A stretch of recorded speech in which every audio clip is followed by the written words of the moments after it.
Atos capítulo número 12, eu não vou ler todos os textos de uma vez só, nós vamos lendo por blocos e parando, fazendo as observações que chamam a atenção no texto, e no final a gente faz uma aplicação. Amém? Verso de 1 a 4. Nesta ocasião, o rei Herodes prendeu alguns que pertenciam à igreja com a intenção de maltratá-los, e mandou matar à espada Tiago, irmão de João. Vendo que isso agradava os judeus, prosseguiu prendendo Pedro durante a festa dos pães sem fermento. Tendo prendido, lançou-o no cárcere, entregando-o para ser guardado por 4 escoltas de 4 soldados cada uma. Herodes pretendia submetê-lo a julgamento público depois da Páscoa. Nós sabemos que a igreja estava desfrutando aqui de um período de paz. Agora começa novamente um período de turbulação, um período de perseguição. E essa perseguição dessa vez não é apenas aos membros da igreja ou à igreja como um todo. Alguns membros da igreja, mas percebe-se nitidamente que o foco principal é a liderança da igreja. Os líderes da igreja agora vão ser perseguidos. E se os irmãos lembram muito bem, desde a conversão de Saulo de Tarso, o período em que a igreja passa por essa paz, desfruta dessa paz, que até Saulo, mesmo sendo um cristão convertido recentemente, ele vai pregar para os judeus de fala grega, para os helenistas, e ele é ameaçado pelos judeus de morte, mas ainda assim tinha liberdade de ir e de vir. E é esse período, nesse tempo, nessa ocasião, que surge então essa investida contra a igreja. Mas agora não é por parte do sumo sacerdote, do sinédrio, agora é Herodes Agripa, é ele que vai perseguir a igreja do Senhor, e esse Herodes Agripa aqui é neto de Herodes o Grande. Todo mundo conhece Herodes o Grande. Uma passagem muito famosa na Bíblia é que quando Herodes o Grande fica sabendo que vai nascer aquele que será o rei dos judeus, ele manda matar todas as crianças de 2 anos para baixo, e muitas crianças morreram em Belém e na região. Esse é Herodes o Grande, mas o Herodes Agripa, que é neto de Herodes o Grande, ele parece muito com seu avô, ele disputa para conquistar os mesmos territórios, e ele quer ser tão grande quanto, tão conhecido quanto, e ele é cruel, ele é extremamente cruel. Meus irmãos, é fato que Pedro está em Jerusalém, e muito provavelmente Pedro está em Jerusalém para a festa dos pães asmos, a festa da Páscoa, a festa que durava 7 dias, que era a festa dos pães asmos, que vai se tornar então a festa da Páscoa, não é? E estando Pedro lá em Jerusalém, Herodes então manda prender Pedro. Ele manda prender Pedro porque ele havia prendido alguns dos judeus e matado Tiago, irmão de João. E ele percebe que isso agradou muito os judeus. Os judeus ficaram muito felizes com isso. O sinédrio ficou muito feliz com isso. O sumo sacerdote ficou muito feliz com isso. Então ele, querendo agradar os homens, porque Herodes Agripa, ele é alguém que tem poder, mas ele é alguém que também segue as leis judaicas, pelo menos para agradar o sumo sacerdote e o sinédrio. Pedro então é preso, mas não se sabe por que razão Herodes não tem coragem de matar Pedro. Ele diz, manda Pedro para a prisão, deixa Pedro até o final da festa, e no final da festa, no dia seguinte, após a Páscoa, então a gente vai fazer um julgamento de Pedro. E nós sabemos, meus irmãos, claramente que esse julgamento já tem uma decisão, já é carta marcada. Pedro ia morrer, ele ia ser julgado, condenado e ia ser morto. Mas Herodes, ao mesmo tempo, está muito preocupado, porque Herodes, muito provavelmente, foi alertado pelo sumo sacerdote, pelo sinédrio, que esse Pedro, junto com outros apóstolos, já havia sido preso anteriormente. Mas, milagrosamente, ele foi solto. Milagrosamente, as portas se abriram, eles foram soltos e foram para o templo pregar novamente. Isso está lá no capítulo 5, verso 19. Nós já lemos sobre isso, já pregamos sobre isso. Mas Herodes está tão preocupado que ele monta uma guarda especial, 4 escoltas, com 4 soldados em cada escolta. E essas escoltas se revezavam de 3 em 3 horas.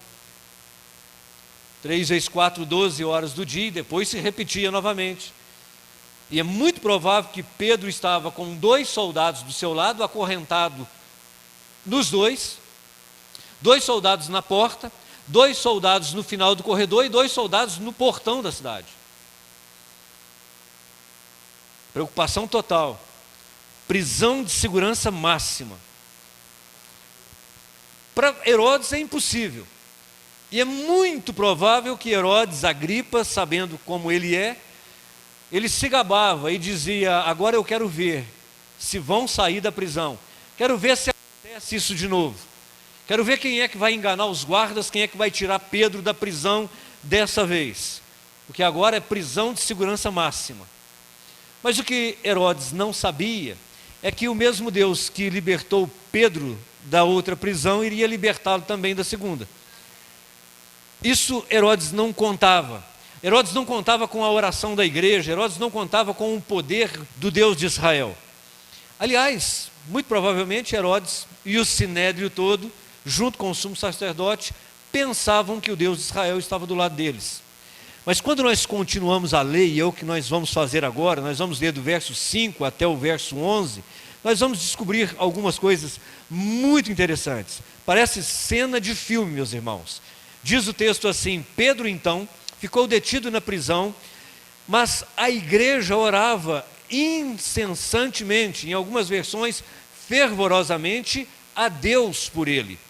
Mas na noite anterior, ao dia em que Herodes iria submetê-lo ao julgamento, Pedro estava dormindo entre os soldados, preso com 2 algemas, e sentinelas tomando guarda na entrada do cárcere. Repentinamente, de repente, apareceu um anjo do Senhor, uma luz brilhou na cela, ele tocou o lado de Pedro e o acordou, e disse: depressa, levante-se. E então as algemas caíram dos punhos de Pedro. O anjo então lhe disse: vista-se, calce as sandálias. E Pedro assim o fez. Disse-lhe ainda o anjo: ponha a capa e siga-me. E saindo Pedro e o seguindo, não sabendo o que era real, o que o anjo fazia, tudo lhe parecia uma visão. Passaram a primeira e a segunda guarda, chegaram ao portão. Muito provavelmente, no portão, a outra guarda. E tudo lhe parecia uma visão. Chegaram então no portão de ferro que dava para a cidade. Este se abriu por si mesmo para eles, e passaram. Tendo saído, caminharam ao longo de uma rua, e de repente o anjo deixou. Então Pedro caiu em si e disse: agora sei, sem sombra de dúvidas, que o Senhor enviou o seu anjo e me libertou das mãos de Herodes e de tudo aquilo que o povo judeu esperava fazer. Uma cena, no mínimo, impressionante, cinematográfica. Se nós pararmos para pensar nisso, lermos e relermos o texto, você vai ver que não é apenas um milagre, é uma sucessão de milagres acontecendo. É uma experiência, ou mais umas das experiências extraordinárias que Pedro está vivendo na presença do Senhor. Algumas observações importantes nesse texto que a gente acabou de ler, é que enquanto tudo isso acontecia, a igreja estava orando. Apenas orando? Não. Orando intensamente, orando fervorosamente. Orando a quem? Orando a Deus. Pela vida de quem? Pela vida de Pedro. A igreja não estava orando por si mesmo. A igreja não estava aqui nesse local reunido com medo de que o exército romano entrasse e os levasse para a prisão também. Eles estavam orando, intercedendo fervorosamente pela vida do apóstolo Pedro. Eu não sei sinceramente quantos dias Pedro ficou na prisão, mas ele ficou na prisão até o último dia. Não se diz que dia que ele foi preso, apenas no dia em que estava fazendo a festa da Páscoa. Pode ser no primeiro, no segundo, no terceiro dia. Ele pode ter ficado 3, 4 dias, pode ter ficado 6 dias na prisão. Mas seja lá quantos dias for, houve um tempo entre o tempo da entrada e o tempo da saída. E no tempo da saída, que foi o último dia, 45 do segundo tempo, porque Pedro ia ser julgado, condenado e morto no dia seguinte, Pedro então, muito provavelmente provado por Deus, é aprovado pela fé. Eu acredito que Pedro passou na prova, porque Pedro estava dormindo enquanto tudo isso acontecia. No último dia, ele seria julgado, seria morto no dia seguinte, e ao invés de Pedro estar desesperado, ao invés de Pedro estar reclamando da vida e perguntando a Deus, por que comigo, Deus? Pedro está simplesmente dormindo. Ele está num cárcere do primeiro século da era cristã, muito provavelmente um calabouço, uma caverna, sem muita luz ou sem luz alguma, ou pouquíssima luz, um lugar apavorizante. Mas Pedro está tranquilo, Pedro está dormindo. É até difícil de acreditar, porque o anjo entra, ilumina a cela, e ele tem que tocar em Pedro, para que Pedro então acordasse. Pedro estava dormindo profundamente, um dia antes daquilo que seria sua provável sentença de morte. De repente o anjo então aparece, toca em Pedro, Pedro acorda. Eles saíram da cela sem que os soldados percebessem, passam pela primeira guarda, pela segunda guarda, e quando chegam no portão, que é a última resistência, o portão abre sozinho. Já tinha portão eletrônico naquele tempo. E a gente achando que descobriu o portão eletrônico, Alfredo. O portão abriu por si só, diz o texto, automaticamente, um portão de ferro, um portão pesado. Pedro estava como quem não acredita. Sabe quando está meio acordado, meio dormindo? Eu não sei se eu estou sonhando, se isso é verdade. E Pedro ainda não está discernindo muito bem o que está acontecendo. Pedro só está seguindo o que o anjo está mandando. Mas num determinado ponto da rua, Pedro olha e o anjo tinha desaparecido. Do mesmo jeito que chegou, foi embora. Então Pedro é, de fato, agora acordado. Ele cai em si, diz o texto, e ele diz, de fato o Senhor me tirou das mãos de Herodes e de tudo aquilo que o povo judeu queria fazer comigo. Ou seja, de fato, Deus enviou um anjo mais uma vez para me livrar da morte. O texto prossegue, e eu te peço que leia comigo, verso 12 até o verso 17. Percebendo isso o quê? Tudo o que estava acontecendo. Ele se dirigiu para a casa de Maria, mãe de João, também chamado Marcos, onde muita gente se havia reunido e estava orando. Essa é a igreja que estava orando em favor de Pedro. Pedro bateu na porta do alpendre e uma serva chamada Rode veio atender. Ao reconhecer a voz de Pedro, tomada de muita alegria, ela correu de volta, sem abrir a porta, e exclamou, Pedro está na porta. Eles, porém, lhes disseram, você está fora de si. Insistindo ela em afirmar que era Pedro, disseram-lhe, deve ser o anjo de Pedro. Mas Pedro continuou batendo, e quando então abriram a porta e o viram, ficaram perplexos. Mas ele, fazendo-lhe sinal para que se calassem, descreveu como o Senhor o havia tirado da prisão e disse, contem isso a Tiago e aos irmãos. Então saiu e foi para outro lugar. Meus irmãos, quando Pedro percebe tudo que estava acontecendo, Pedro lembrou da igreja. E Pedro vai diretamente para a casa de Maria, onde a igreja estava reunida, onde a igreja estava clamando em oração.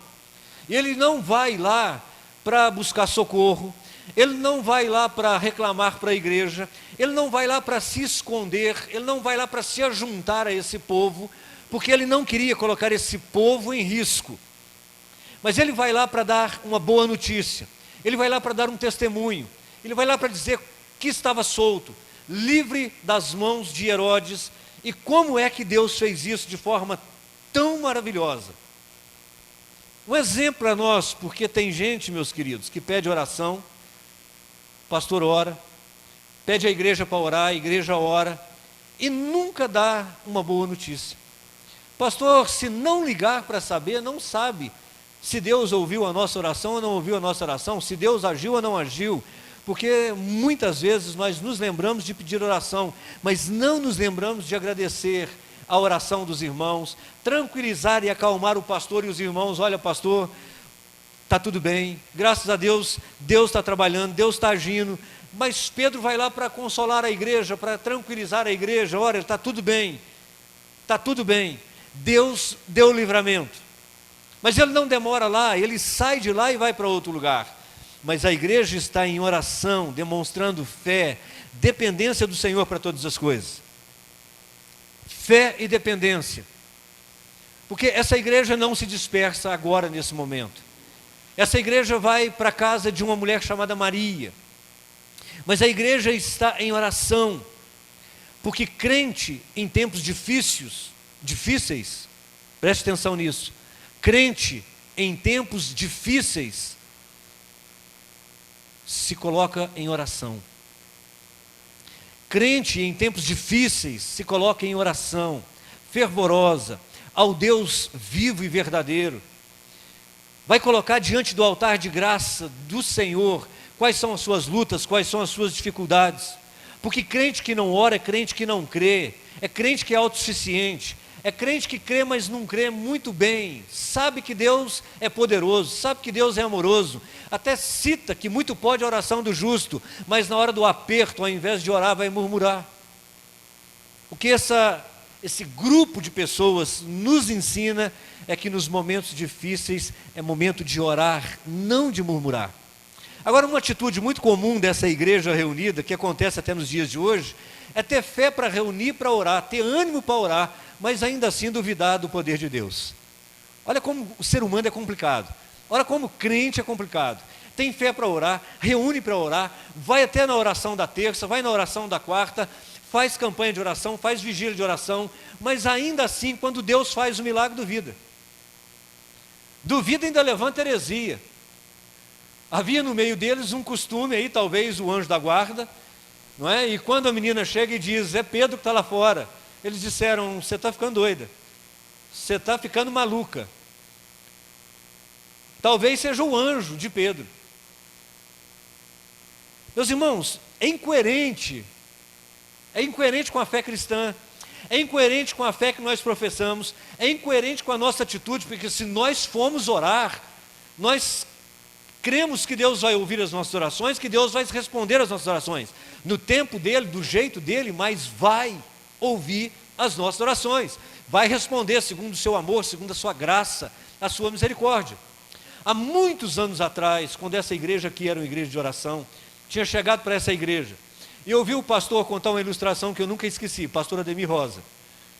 Ouvi ele contar uma ilustração, de que marcaram então uma vigília de oração na igreja. Queriam orar porque não chovia já há muitos meses, e o gado estava morrendo, já não tinha mais pasto, a cidade estava à beira de passar fome porque não tinha suprimentos. E então convocaram a igreja para orar, e foram então orar. Mas para surpresa da igreja, um jovem, uma criança, chega lá com um guarda-chuva na mão. E aí todo mundo perguntou, meu filho, o que você está fazendo com esse guarda-chuva na mão? Você não está vendo o sol, está rachando. Ele disse, mas nós não viemos vir para orar?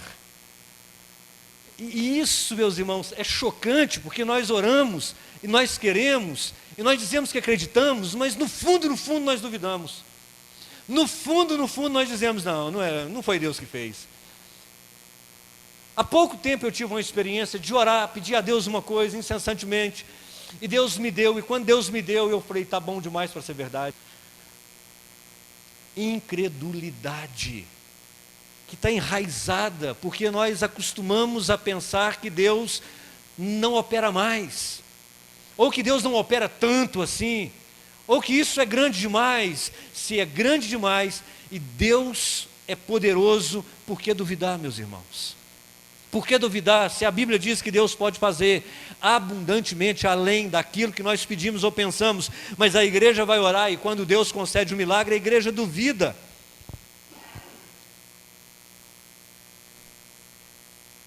Uma outra observação que nós fazemos nesse texto que nós lemos é a coragem de Maria. Que eu saiba, é a única vez que essa Maria é citada no texto. Quem é essa Maria? Maria é a mãe de João Marcos. João Marcos, que é primo de Barnabé. E essa Maria é uma mulher de fé e uma mulher de coragem. E a sua casa é uma casa aberta para a igreja do Senhor Jesus. Não só aberta para a igreja do Senhor Jesus, mas é aberta para a igreja do Senhor Jesus em tempos de perigo, em tempos em que há um movimento, há uma perseguição. Já mataram um há poucos dias atrás, prenderam tantos outros, e Pedro, o grande nome da igreja nos dias, estava no cárcere. Era para esse pessoal sumir, desaparecer. Era para essa Maria dizer, aqui não, o pessoal vai desconfiar. Mas diz o texto que tinha muita gente na casa de Maria.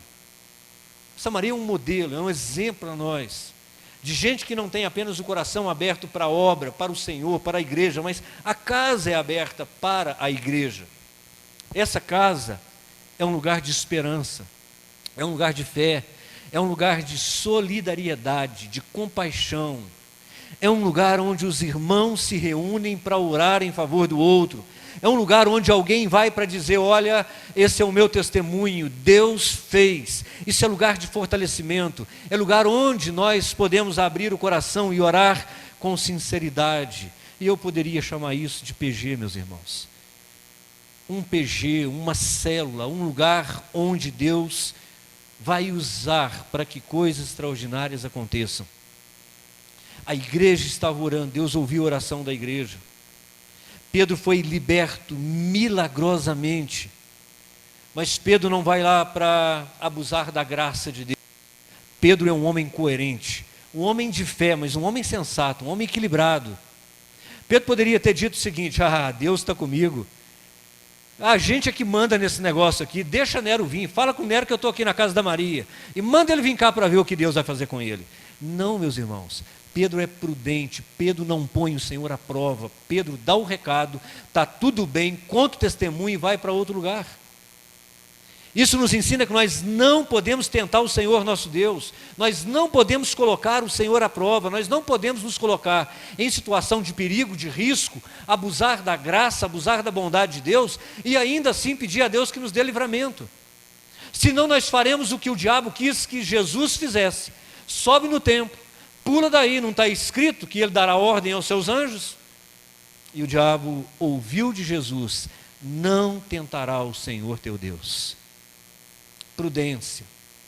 Prudência não exclui fé. Fé não exclui razão. Mas promove obediência, promove sensibilidade, promove comunhão, promove uma ligação absurda com Deus de tal forma que nós cremos de fato que Deus faz e quando Deus faz, nós glorificamos e exaltamos a Deus. Meus irmãos, esse texto é maravilhoso. Esse texto ele é extraordinário. É um texto em que nós tiraríamos lições para nós durante um mês inteiro, meditando, orando, buscando todos os dias. Mas eu quero ficar com essas lições que nós aprendemos e algumas aplicações que eu gostaria que ficasse gravada no coração dos irmãos. Todo tempo tem o seu fim. A igreja estava em perseguição. Depois a igreja passa por um tempo de paz. Depois a igreja passa de novo por tempos de perseguição. Tempos difíceis, tempos de prova. Isso significa que todo tempo tem seu fim. que nenhum tempo dura para sempre, meus irmãos, seja ele bom, seja ele ruim. E esta é uma verdade que nós precisamos aplicar no nosso coração, porque é uma verdade que está sobre todos os seres humanos, não apenas a igreja de Jesus, mas sobre a humanidade. Há tempo ou há propósito para todo o tempo debaixo do sol.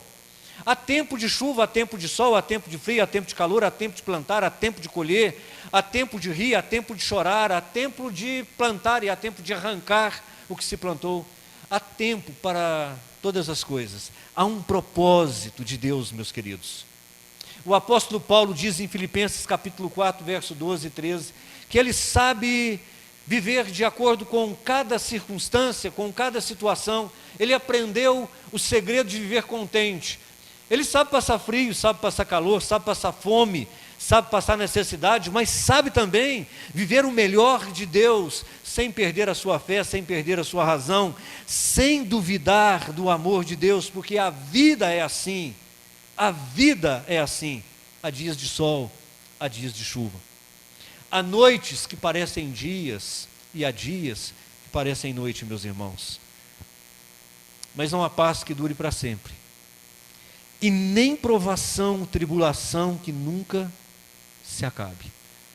Alguém já disse que não são os acontecimentos que nos definem, mas a forma como nós reagimos a eles. Não são os acontecimentos que nos definem, mas a forma como nós reagimos a eles. Qual é o tempo que você está vivendo? Vai passar.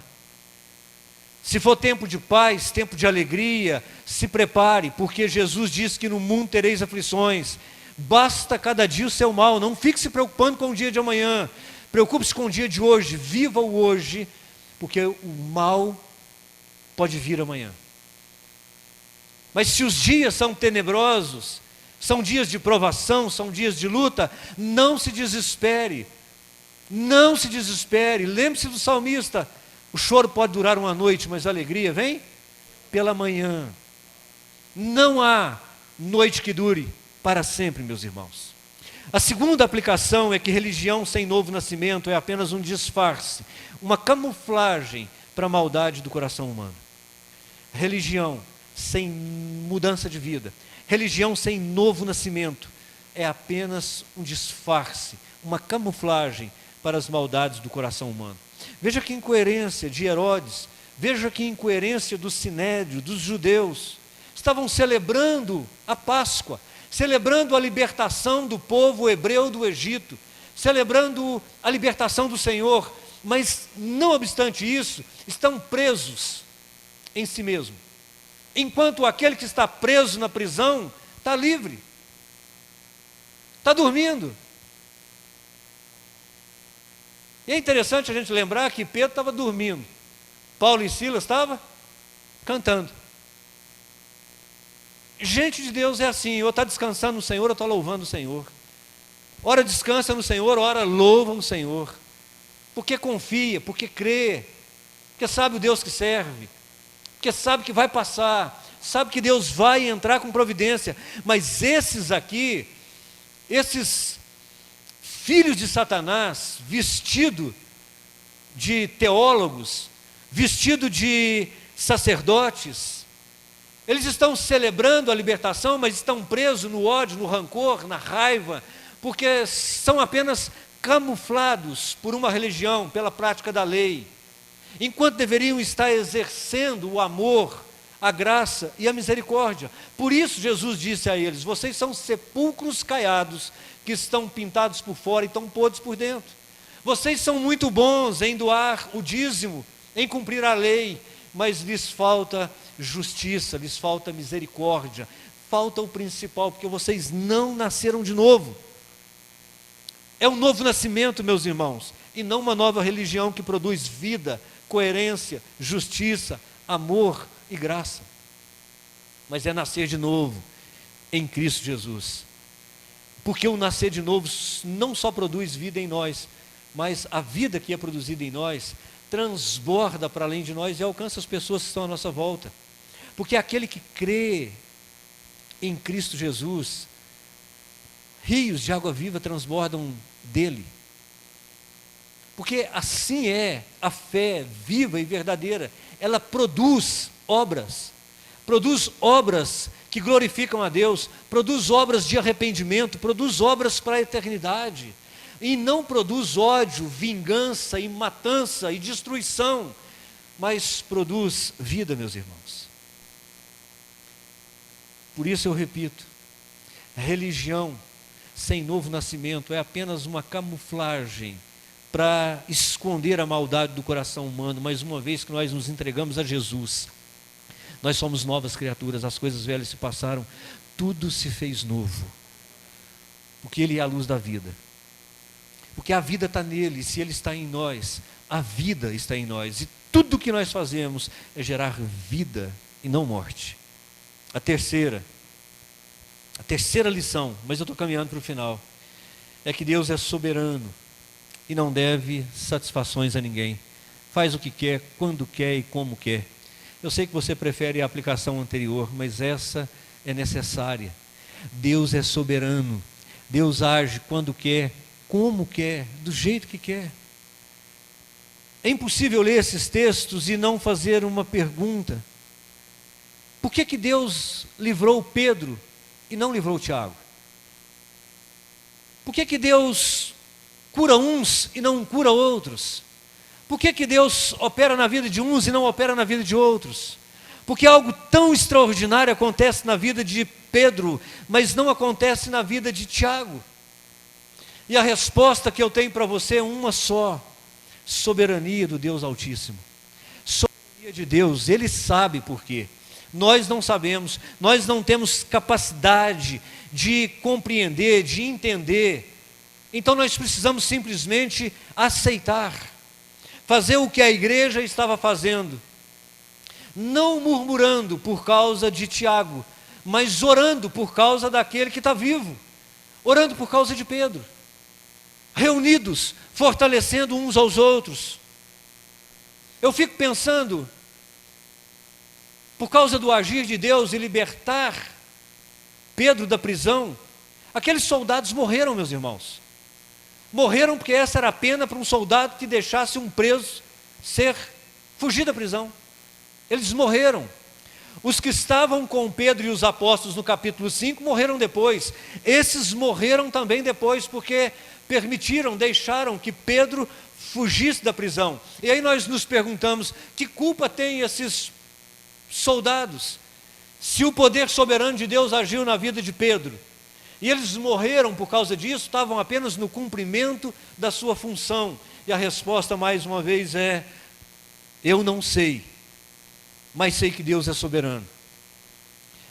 Se você me perguntar, eu provavelmente vou te dizer que para mim o tempo de Tiago acabou.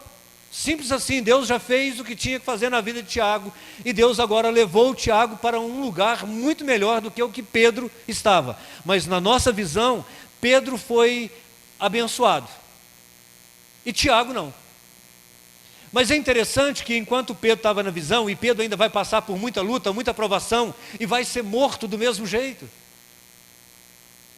nós poderíamos pensar de uma forma contrária e pensar, livre de fato foi Tiago, curado de fato foi Tiago, porque quando Tiago morreu por causa do nome do Senhor, morreu salvo, e não havia mais sobre ele nenhuma imputação de pecado, não havia mais sobre ele nenhuma enfermidade, nenhuma culpa, nenhum medo, nenhuma dor, apenas paz na presença do Senhor. E os soldados, pastor? Eu não sei, muito provavelmente tiveram a sua oportunidade de se converter, estavam ao lado de Pedro. Muito provavelmente tiveram a sua oportunidade de se converter e morrer por causa do nome de Jesus, morrer na fé, ser salvo. Talvez até isso tenha acontecido, nós não sabemos, o texto não relata. Mas uma coisa eu sei, que é muito melhor morrer por causa do nome de Jesus e ser salvo, do que morrer por incredulidade, por não crer no nome de Jesus. E a resposta é sempre essa, meus irmãos: soberania de Deus em cumprir os seus propósitos na história. Soberania de Deus, Deus é soberano para fazer o que quer e quando quer. Deus é soberano para dizer sim, mas é soberano para dizer não. E se Deus dizer sim, louvado, glorificado, exaltado seja o nome do Senhor. E se Ele disser não, louvado, glorificado, exaltado seja o nome do Senhor. Porque importa que o nome do Senhor seja glorificado. Porque talvez o sim de Deus, ou não de Deus, possa ser um sim. Nós não sabemos, na nossa limitação humana, nós simplesmente achamos que o sim de Deus é melhor para nós. Mas será que de fato é mesmo? Será que o melhor de Deus não foi o que Deus fez para Tiago?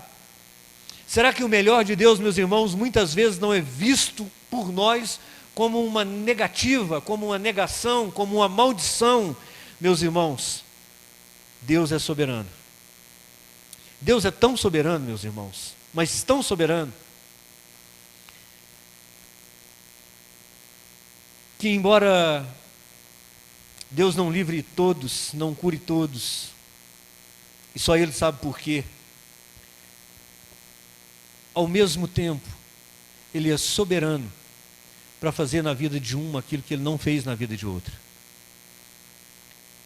Porque quando nós olhamos para Tiago, quando nós olhamos para a igreja sendo morta, nós nos entristecemos. Nos alegramos quando vemos Deus fazendo um milagre na vida de Pedro e de tantos outros.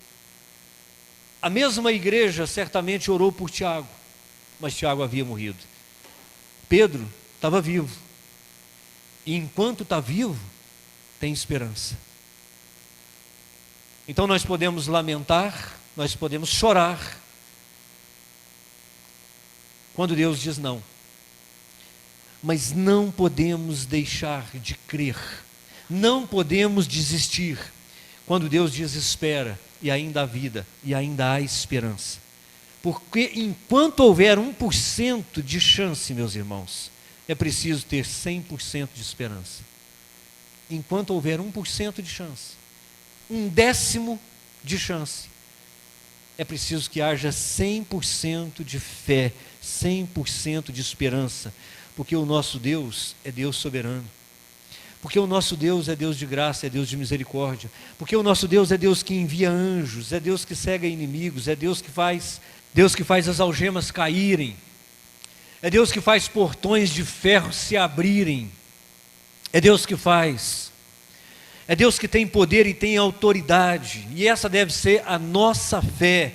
E enquanto há vida, enquanto há esperança, nós vamos orar, nós vamos crer, nós vamos clamar. E quando o Senhor disser não, louvado, glorificado seja o nome do Senhor, nós paramos de orar por esse motivo, vamos orar por outro. Mas não vamos parar de crer, não vamos parar de orar. Porque Deus é soberano, porque Deus é poderoso, porque o mesmo Deus que é soberano para dizer não, envia anjos, opera milagres, curas. Meus irmãos, Deus é Deus de livramento, Deus é Deus de cura, Deus é Deus de milagre. Nós não podemos perder de vista aquilo que Deus é.